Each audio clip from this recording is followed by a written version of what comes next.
DNS sports अड्डा में आप सभी का बहुत-बहुत स्वागत है और आज तीसरा दिन मैं ये कहूँगा पूरा टीम इंडिया के नाम रहा। आपने ये देखा कि शुरुआत में जिस तरीके से दूसरे सेशन में 5 विकेट टीम इंडिया ने झटके और जो अपना विकेट खुद दे के गए और फिर उसके बाद तुरंत आपने यशस्वी जायसवाल का पहले डिफेंस नॉक और फिर अपना जो जैसबॉल खेलते हैं वो नॉक करते हुए उन्होंने शतक लगाया और शुभमन गिल अभी भी क्रीज पर मौजूद है और वो रिटायर्ड आउट होके गए। तो हमारे साथ लव है इस पर पूरे कन्वर्सेशन में बात करने के लिए। तो लव कल हमने 207 रन पर 2 विकेट पर इंग्लैंड को देखा और आज 319 रन पर ऑल आउट मतलब मात्र 110 से 112 रन के अंदर आपके 8 विकेट गिर गए। तो ये कैसी अप्रोच लगी आपको इंग्लैंड की? वो बेसबॉल भी नहीं दिखा उनका। जी, हमने कल इस बारे में बात भी करी थी कि अगर कल चांस है तो कल स्टार्टिंग में अर्ली विकेट्स आ जाएंगे, क्योंकि एक ब्रेक मिल जाता है कहीं ना कहीं। और ब्रेक के बाद जब आपको अगर याद होगा, मैंने कल कहा था कि नेचुरल पार्टनरशिप ब्रेकर होता है, तो वही हुआ कल। आज अर्ली विकेट्स गिरे सुबह सुबह ही, उसके बाद इंग्लैंड एक के बाद विकेट्स गिरते नजर आए। स्टोक्स के अलावा मुझे कोई और ऐसा नहीं लगा कि किसी ने बहुत ही अच्छा अप्रोच अपनाया हो। स्टोक्स भी कैच आउट हो गए, बुमराह ने बहुत ही अच्छा कैच पकड़ा। वो कैच देखने में आसान लग रहा था, बट बहुत अच्छा कैच था। और जायसवाल की इनिंग्स तो मतलब मैंने हमेशा ही देखा है कि बहुत अटैकिंग खेलते हैं, और चाहे हाफ सेंचुरी हो चाहे सेंचुरी, उन्होंने दोनों ही बार बाउंड्री लगाकर पूरी करी अपनी। और सेम गिल का भी यही अप्रोच रहता है। अ, गिल का भी काफी अच्छी इनिंग रही। जायसवाल का मुझे स्टार्टिंग में वही थोड़ा स्लो अप्रोच लगा था, क्योंकि कहीं ना कहीं उनको इस बात का डर होगा या टेंशन होगी कि अभी काफी 2-3 इनिंग्स हो गई थी कि उन्होंने बहुत अच्छा उनका कुछ परफॉर्मेंस नहीं आता। एक डबल सेंचुरी के बाद उनका आज सेंचुरी आई है, तो कहीं ना कहीं वो एक बड़ी इनिंग्स खेलने के उनका माइंडसेट लग रहा था। इस वजह से थोड़ा उन्होंने स्टार्टिंग में टाइम दिया, बट बाद में जैसे जैसे उन्होंने इनिंग्स आगे बढ़ी, उन्होंने काफी अच्छा वापस से अपना जो जैज बॉल खेलते हैं, उन्होंने वो खेलकर अपना शतक पूरा कर लिया। जी। और जायसवाल की मैं आपको स्ट्राइक रेट दर्शकों को बता दूं कि 70 बॉल में उनके पहले 34 रन थे। उसके बाद उन्होंने खेली है 123 बॉल टोटल खेली जिसमें वो रिटायर्ड हुए हैं। तो आप ये देख लीजिए कि उन्होंने उसके बाद खेली है 63 बॉल्स और उसमें 34 रन के बाद उन्होंने 70 रन बनाए हैं। मतलब आपके पहले 70 बॉल में रन थे उनके 50 की स्ट्राइक रेट से और फिर आप run a ball strike rate से रन मार रहे हैं। लास्ट में तो मतलब अलग ही उन्होंने जिम्मी एंडरसन नहीं समझा, जबकि ये मतलब कमेंटेटर्स और ब्रॉडकास्ट भी इस बात की हँसी उड़ा रहे थे कि जब जिम्मी एंडरसन ने अपना करियर स्टार्ट किया था, जब जायसवाल 1.5 साल के थे, तो उन्होंने जिम्मी एंडरसन को भी पीटा, उनको भी पुल मारा था। एक ही ओवर में उन्होंने 2 चौके और 1 छक्का मारा। फिर उन्होंने टॉम हार्टली और जो रूट के भी पीछे रहे, वो रियान अहमद को भी उन्होंने मारा, 2 छक्के मारे लगातार और उसके अलावा मार्क वुड को भी शॉर्ट बॉल पे मारा। मतलब उन्होंने कोई बॉलर नहीं था जो उन्होंने छोड़ा नहीं। लास्ट में उनको बैक स्पैज़म की दिक्कत हमें दिख रही थी कि बार-बार फिजियो आ रहा था, तो ओवरऑल पारी उनकी बेस्ट थी। अभी तक हमने उनको फर्स्ट इनिंग्स में चमकते हुए देखा था। पहली बार हमने उनको सेकंड इनिंग्स में भी चमकते हुए देखा, तो अब तक उनके 3 शतक हो चुके हैं ओवरऑल। लेकिन अब ग्लव में तो थोड़ा-सा मुझे अब लग रहा है कि शुभमन गिल भी अब सेकंड इनिंग्स के बादशाह होते जा रहे हैं धीरे-धीरे, क्योंकि उनके जितनी भी अच्छी पारियाँ हैं अब सेकंड इनिंग्स में दिख रही हैं। जो हम गाबा की बात करते हैं, पिछले मैच की भी सेकंड इनिंग्स में और आज भी अभी भी नॉट आउट है 65 रन पर 120 बॉलों में। जी बिल्कुल, गिल जो हैं, आप जानते हैं ऐसे उनको प्रिंस नहीं कहा जाता है। वो अच्छे, काफ़ी अच्छा कैलिबर है उनमें, और वो काफ़ी बेहतरीन परफॉर्मेंस सिर्फ अभी कुछ टाइम से आउट ऑफ फॉर्म चल रहे थे, बट उन्होंने वापस इस सीरीज में अच्छा कमबैक किया है अपना। और मुझे लगता है आगे भी अच्छा परफॉर्मेंस रहेगा। अभी उनके और मैचेस खेलने बाकी टेस्ट मैच में, गिल और जायसवाल पे खासकर लोगों की निगाहें रहेंगी। जी।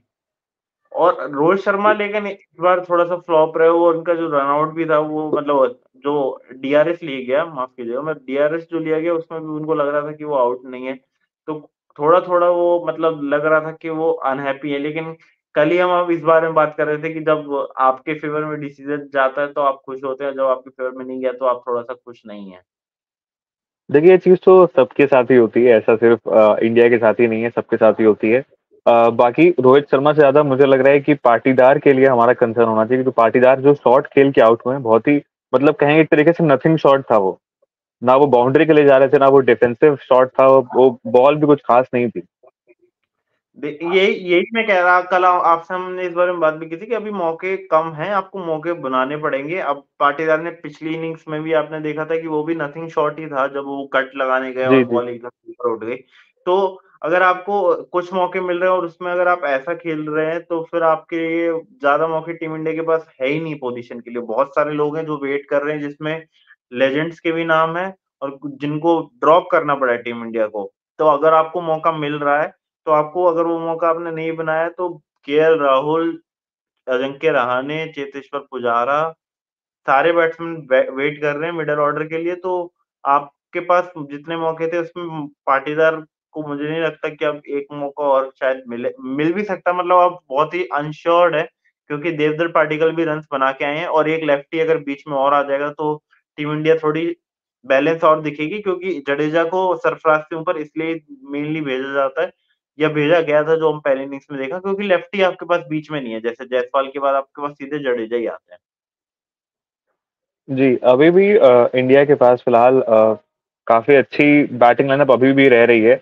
अगर विकेट्स लगातार गिरते हैं उसके बाद भी सरफराज हैं, भी ध्रुव जुरैल भी हैं।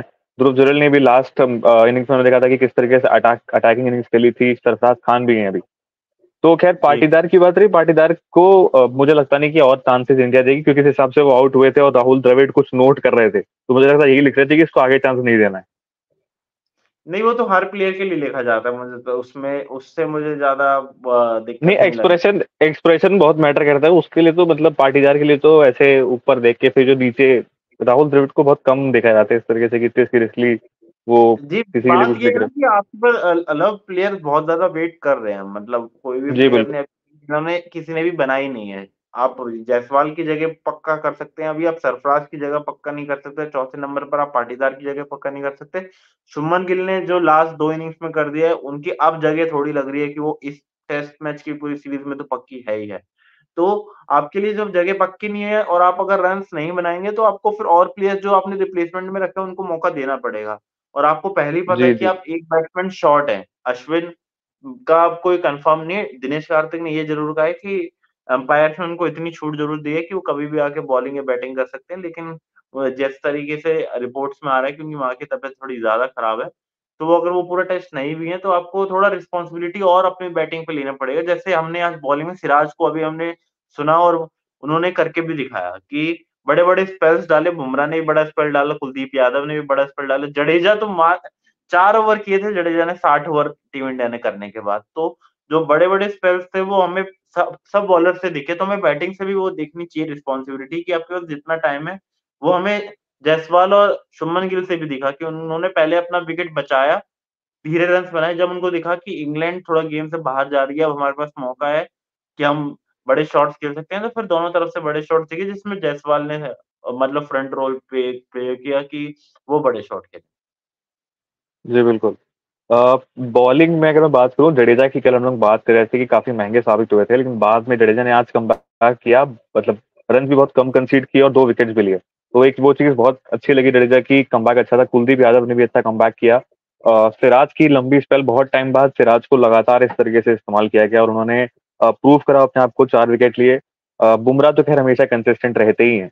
तो बुमराह के बारे में कोई आपको क्या लगता है नेक्स्ट मैच में किसी नए बॉलर को या किसी ने किसको चांस बन रहा है, आपको क्या लगता है?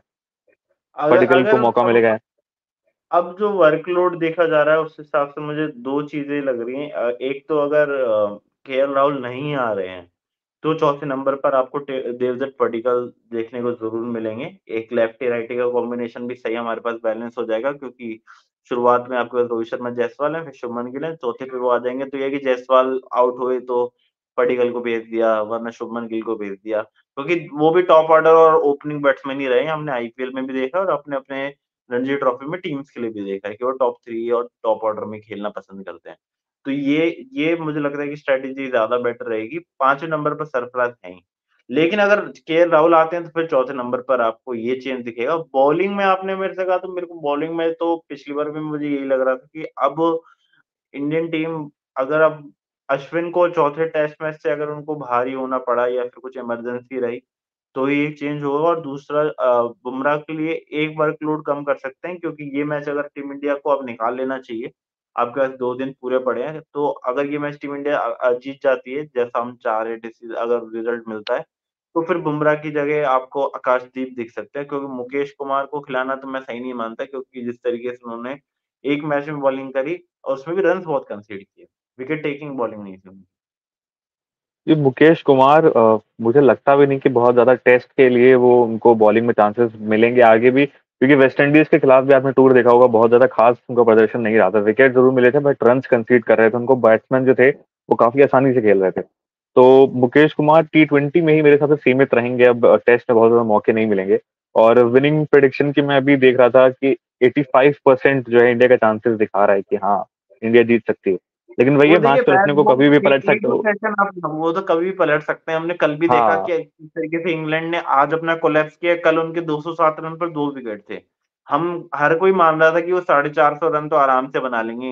इंडिया ने तब भी 130 की लीड ले ली और 100 तो रन पर देखिए उनकी अगर अगर आपको याद होगा, कल हम लोग ने ही बात करी थी, मैंने आपसे कहा था कि कल अर्ली विकेट्स आ जाएंगे और कहीं ना कहीं इंग्लैंड वापस से बैकफुट पे चली जाएगी। तो वही आज वो चीज हुई। बेन डकेट का जो आपने शॉट देखा था, बेन डकेट का किस तरीके से वो आउट हुए, बहुत ही वो तो अच्छी लेजी गेंद नहीं शॉट थी था। वो। हाँ, वो तो मतलब लेजी से हो गए थे। लेकिन आप जो रूट के से मेन चालू हुआ था आउट होना, वरना उससे पहले दोनों ही बहुत ज्यादा वो अच्छा खेल जो रूट रहे भी थे। वो क्या शॉट खेलना चाह रहे थे समझ में नहीं आया, वो जो रूट रिवर्स स्कूप। जो रूट का बेसबॉल से पहले का गेम और उसके बाद का गेम अगर हम एनालाइज करें, तो कुछ इस तरीके से ही रहा है कि वो जब भी आउट हो रहे हैं, वो उनको खुद पता नहीं चल रहा वो कैसे आउट हो रहे हैं। ऊट-पटांग आउट होते हैं या फिर बहुत ही ज़्यादा कन्वेंशनल आउट होते हैं, तो उनको लगा इस बार मैं थोड़ा ऊट-पटांग तरीके से आउट हूँ। बुमराह ने उनको अब तक 9 बार आउट कर चुके हैं।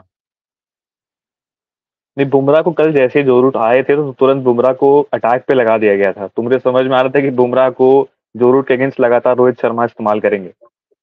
बिल्कुल। बुमराह ने 2 शिकार तो अपने परमानेंट ज़्यादातर रख ही रखे हैं। उनको बेन स्टोक्स को भी उनसे डर रहता है और एक जो रूट का, जो सबसे ज़्यादा अभी इंग्लैंड की लाइनअप बैटिंग लाइनअप में देखें तो सबसे दिग्गज है। फिर उसके बाद कुलदीप यादव की भी मैं अच्छी बॉलिंग कहूँगा कि उन्होंने आते ही बेयस्टो को नहीं टिकने दिया और बेयस्टो का फॉर्म वो वैसे भी काफी नहीं अच्छी चल बॉल रहा। थी वो। जी, बॉल वो काफी बॉल अच्छी बहुत थी। स्पिन और करके आई थी। सिराज की भी एक यॉर्कर बहुत अच्छी थी, शायद रेहान अहमद को उन्होंने जो रेहान यॉर्कर अहमद में को बोल किया था। उनकी बहुत ज़्यादा आउट हाँ। तो काफी अच्छी बॉल।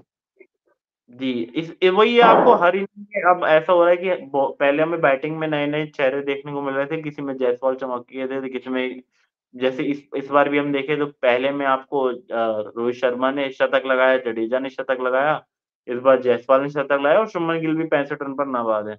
तो 4 बैट्समैन तो आपके वैसे ही फॉर्म में चल रहे हैं, सरफराज ने 50 बनाई है, अभी उनको मौका नहीं मिला है, तो हो सकता है कि सरफराज को कल एक ऐसे टाइम पर अब आना पड़े कि कुलदीप यादव के बाद वो आएँगे और अगर जल्दी विकेट गिर जाता है तो वो थोड़ा सँभल के खेलेंगे, लेकिन अगर थोड़ा बहुत टाइम और हुआ तो अब सेशन पे डिपेंड हो गया है कि इंडिया कम से कम चाहिए कि इंग्लैंड को 4 सेशन तो बैटिंग देगी, कुछ ना हो तो आप अगर वो रोकना भी चाहें तो 4 सेशन तो उनके पास हो कि 100 से 120 ओवर खेलने को मिले और टारगेट अब 322 रन तो बन चुके हैं, तो इंडिया डेढ़ या 2 सेशन में अब 180 रन बना के 450 से 500 का के बीच में लक्ष्य दे सकती है।